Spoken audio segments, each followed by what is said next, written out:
You know my favorite party story. It's an earlier party. You had a midget. I'm sorry, there's a word he used. If I say something offensive, I apologize. There's a word in the book. You had a midget fucking 2 girls in the entryway bathroom. And then listen, I didn't have him doing anything. Okay. This motherfucker didn't listen to shit. Okay, this guy was lawless. Not only did he fuck 2 girls in the goddamn bathroom, but he's like chain smoking cigarettes in my living room. Like, you couldn't tell this little motherfucker anything, dude. It was the craziest shit I'd ever seen. And I like went up to him like respectfully. I was like, hey man, like, you know, I'd appreciate it if you know, wouldn't smoke in the house. And he was like, kind of like looked at me like, fuck off, you know, whatever. And then like went back to smoke. And I told my security, I'm like, get this motherfucker out of here. You know, like there is nothing funnier to me than seeing, because I didn't know it was you who went up and talked to him, that he's sitting there smoking cigarettes and you tell him, hey man, can you please stop smoking in the house? And he's like, this little midget's like, fuck off. Basically like, go fuck. Like he didn't say go fuck yourself. Like I think he like kind of like put it down, but then like as soon as I walked off, he like went back to smoke, and I like told my security, I was like, put this motherfucker in a trash can and kick him down the fucking driveway. Like, come on. Like, you know, it was ridiculous. And he had already started a fight, like I said in the beginning, you know, because there was like limited bathroom space. So wait, he's fucking 2 girls. He's and fucking somebody else comes in and films him. So he's fucking 2 girls. One of the girls that was waiting for the bathroom, like, tries to get in. Like, I guess the door was unlocked. I don't know what the fuck the deal was, but she, like, cracked it, saw him fucking the 2 girls, thought it was hilarious, obviously because it was, took out her camera and started filming. One of the girls saw and fucking went crazy, and there was literally, like, a fight. You know, and so this midget retires from my couch to smoke cigarettes while these girls are, like, fucking battling in the house. And I was just like, this is just so fucking absurd. Like what, like half of me like was impressed with this guy, but the cigarettes, like, fuck him, man. I mean, listen, I was a fucking normal dude growing up, right? Yeah. So like me going to a party and looking around and having all fucking eyes on me and knowing that I could fuck almost any hot girl in that party was a cool feeling, especially growing up the way I grew up. I mean, that was awesome, right? That was like my dream, beyond my dream. But it was overwhelming, you know? And also I had so many things to think about at these parties too. Like I'm like, you know, pissing all these people off because they can't get in. I've got celebrities fucking texting me, you know, I got fucking Chris Brown bitching because he's like, the guys won't let him up the fucking driveway. Like, you know, fucking Maluma wants to park. Like, you know, it's just like all this shit, right? And so you don't want to piss people off, and you want these good parties, and you want celebrities to have fun. And like, you know, when I would go over to their houses, they would always like treat me with a lot of respect and like, oh, you know, if you want to use a bedroom and, you know, you can crash here if you want to fuck here. Like they were really cool with me. And so I wanted to reciprocate that. And I've always kind of wanted to be a good host too. And also like when I'm doing something, I want to do it right. And with these parties, like I always wanted to fucking do it as best as I possibly can, especially since there was like all these people always like talking shit and mad and wanting to see me fail because I'd shut all these motherfuckers out of my parties. You specifically said like sugar daddies, agents, people like that. They hated me. They hated you. I'm fucking their girls. They can't come to the party. They're like, you know, there's no way to buy. There's no table service. There's no bottle service. You don't buy your way into a dance party. Yeah, no. So it was one of those things where like I was pissing off a lot of powerful people that like would never get shunned.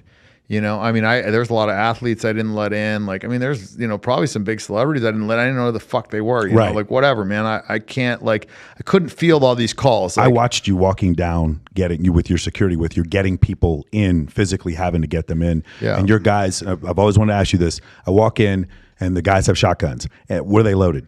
Oh yeah, man. They were loaded shotguns, not rubber bullets. They had fucking AR-15s. Yeah, I saw that. Yeah, no, this was like, dude, I was like, I want a show of force. Yeah. I was like, I want 70 dudes here with fucking machine guns. Like, I want this fucking place like goddamn Fort Knox. It felt like Fort Knox, yeah. Because like there's multiple things of it. Like A, I think it deters people from trying to fuck around.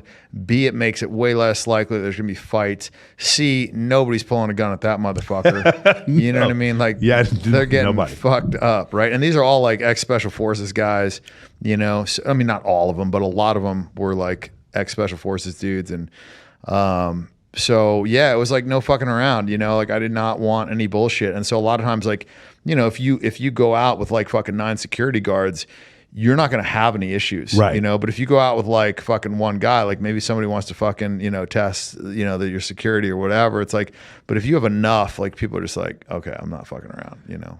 Oh, all right. So I have a unique experience, a unique perspective. You have obviously thrown your parties, but you've never gotten into one of your parties, and I have, and it is madness, man. Going through the line, you know, getting checked in. I had a guest list with Bianca Gezzi on the second one. The first one was a girl named Brianna. Yep. But the whole whole list in there. Bianca, like they're very strict. The later party, they're very strict. The girls I was bringing, they're like, well, you can't bring this girl, this girl, this girl. Oh, we whatever. vetted them. Yeah, it was crazy, and I appreciated that. I thought that was really awesome. Shout out to Bianca if she's watching this. And then we go in there and. It's like living in an Instagram post, which I imagine a lot of your life is like. Bruce Buffer walks by me, and then I see JaVale McGee, and then I see Devin Booker walk by me, and then I'm sitting in your living room, and granted, it's a big living room, but it's a living room, and I'm watching Cardi B 6 feet in front of me performing. She gets off. And then I've never seen what Sway Lee looks like at this point. He gets on, he starts rapping, and I'm sitting here with Sway Lee, and I'm in a living. It's still a house. This is, even though it's a gigantic house, it's still a house. I'm in a living room. I can't believe this. I look to my right, I see Diplo drinking a beer with a cowboy hat on, and it's just like the surrealness. And then of course, goes without saying, every single Instagram model without exception was there, and I saw them and met them, and that part was just like, to me, was mind-boggling. Also, I brought 90 girls to your house. You were doing me the favor, because any girl I asked, they all said yes. I showed up with 45 girls with me and Sam Rima. We showed up with 45 girls, and it was like we were trying to get in behind another group of like hundreds of girls. Can you talk about that house? Was on Shallon Road, was pretty incredible for throwing parties, and the idea to throw those type of parties with these huge musical artists. Yeah, so I'd been throwing parties in LA since, probably like 2012. I started with like some pool parties that I would throw at this house I was renting from Richard Gere, and I would do the ratio then. It was like 300 girls and 30 guys or whatever, and we would have the masseuses and the mani-pedis and the fucking champagne and all the shit. So it was like, it was a cool place. Girls wanted to tan, they wanted to hang out, they wanted to get their nails done, whatever, and the guys didn't even fucking pay attention to their girls. There was like so many of them. So the girls got to hang out, and they didn't get fucked with, and that was the environment that I wanted to create, is that girls could come there, they could be safe, guys aren't going to be fucking hitting on them, chicken hawking all these fucking girls and whatever, and they could drink champagne, they could get their nails done, they could have a massage, whatever, they can go home. And like nobody harasses them, and as far as the guys go, if they want to get pussy, it's like they're getting attacked. So, and so that was what I wanted to create. I wanted to create a situation where like everybody was happy there. And I found the best way to do that was with that ratio. And so it was 7-1 was what you said in the book. That was right? Like the minimum. Minimum. That was the minimum I wanted. And so, which is why the agents and the other people that normally get invited to everything in Hollywood don't get invited to your party. Yeah, fuck them. That was. That was the goal. I wanted to throw the best parties, and to me, the best parties was ones that had an absolutely disproportionate amount of girls. Yes. That being said, for the girls, you have to offer them something, right? So for them, I wanted Cardi B performing, I wanted Sway Lee performing, I wanted fucking Tyga on the mic, like I wanted all these people.